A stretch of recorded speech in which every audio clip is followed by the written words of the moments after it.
Talking to the Dead, Chapter 14. Today we're sharing about an experience that happened in the story of Kelly, and it really relates again to soul plans, and now taps into those transition loved ones, the dearly departed, the ones who appear to have returned to that which we call us we, no longer in the physical vessel. As Kelly has expressed in the recent recordings, in what appears to be happening now in her story of grief in the loss of one of her beloved best friend's husbands. As she's moving about assisting with the celebration of life and the planning of all of the events, the tasks, the meeting with the loved ones who are her family, they've become that over the years because blood is simply another storyline of what family means. She's noticing those she loves the most and deepest in their own versions of grief. Because like all things in this human realm, in the dream, the aspects seem to go through their own experience uniquely, and yet there are no new thoughts, as we know. As Kelly went to visit one of the homes yesterday to have a task meeting, she pulled in the low temperatures of 28 degrees Fahrenheit. Everything was beautiful and frozen, including the little pond up on the site with which she visited. She noticed inside the pond, the koi fish were frozen, not moving, just frozen in time almost. She spoke with her beautiful friend about this, and she inquired because she was very, very curious. How can this be? Does this mean they just die when winter comes? She'd never thought about it before.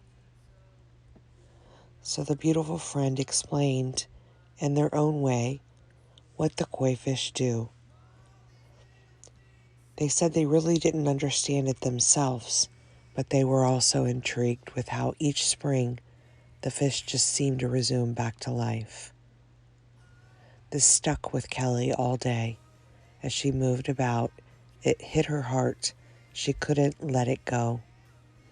So when the day wound down and she returned to her little space and sanctuary she refers to as the tiny, she once again bawled into her own grief and felt it wash over her as it needed to do, to release all of the thinging in that moment of grief.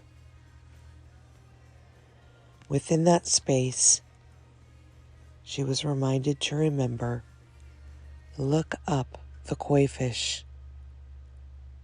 Look them up. So she did. And what she read burst her body into more tears than she had felt in days, not because of sadness, but because she felt the joy wash over her that the messages being sent to her were exactly what she needed to hear. What she read caused her to burst into the most beautiful tears of joy, because she knew this message too was being offered to her by her beautiful friend who had just transitioned. Apparently, when water freezes over in the winter, the koi fish will go into a survival state of torpor, which is a semi-hibernation. And in this state, their metabolism will slow right down and they stop growing. They remain in this state until the water starts to warm up again and the movement resumes in spring. She could not help but see the parallel of what grief appears to do. It too seems to go from a raw, frozen state to a numb, thawed out state, and over what we call time will eventually collapse back into itself as a beautiful open heart full of warmth, joy, and understanding. The grief doesn't ever really go away. It just changes and transmutes into a different version of itself. These koi fish, like all things, are beautiful reminders to remember. They're just part of the story, of course, but they arose exactly when they were needed. The parallel of understanding the experience they must go through in their bodies to be swimming along swimmingly and all of a sudden have that water become pure ice, almost a resistance of the you in it. Yet adaptation happens. The fish doesn't freeze over.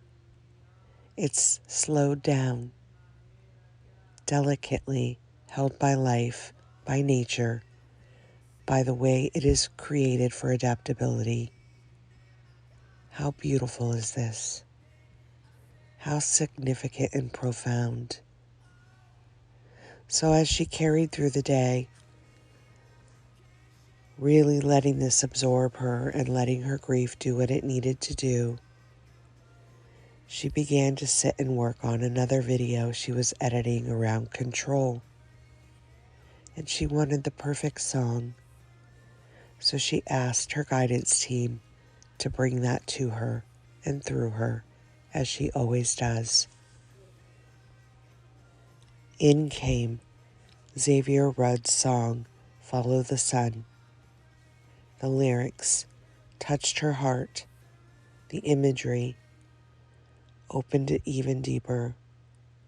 More tears, more grief, zero control, zero resistance. So in this particular chapter, we're really pointing again to the surrender and the allowance in the soul plan. We can point to every emotion which seems to be emoting, or every version of feeling which seems to be arising. When not attached to or clung to, just like everything else, they are carried, nurtured, held. Space does that for them. The adaptability does the rest when there is no resistance and just the breath. You see, the depth and the breadth need each other. Duality washes itself inside out. When one is allowed to pass through, the other arises in what we refer to as contrast. And yet that's not even true. The dream undoing the dream. Much love. Until next time.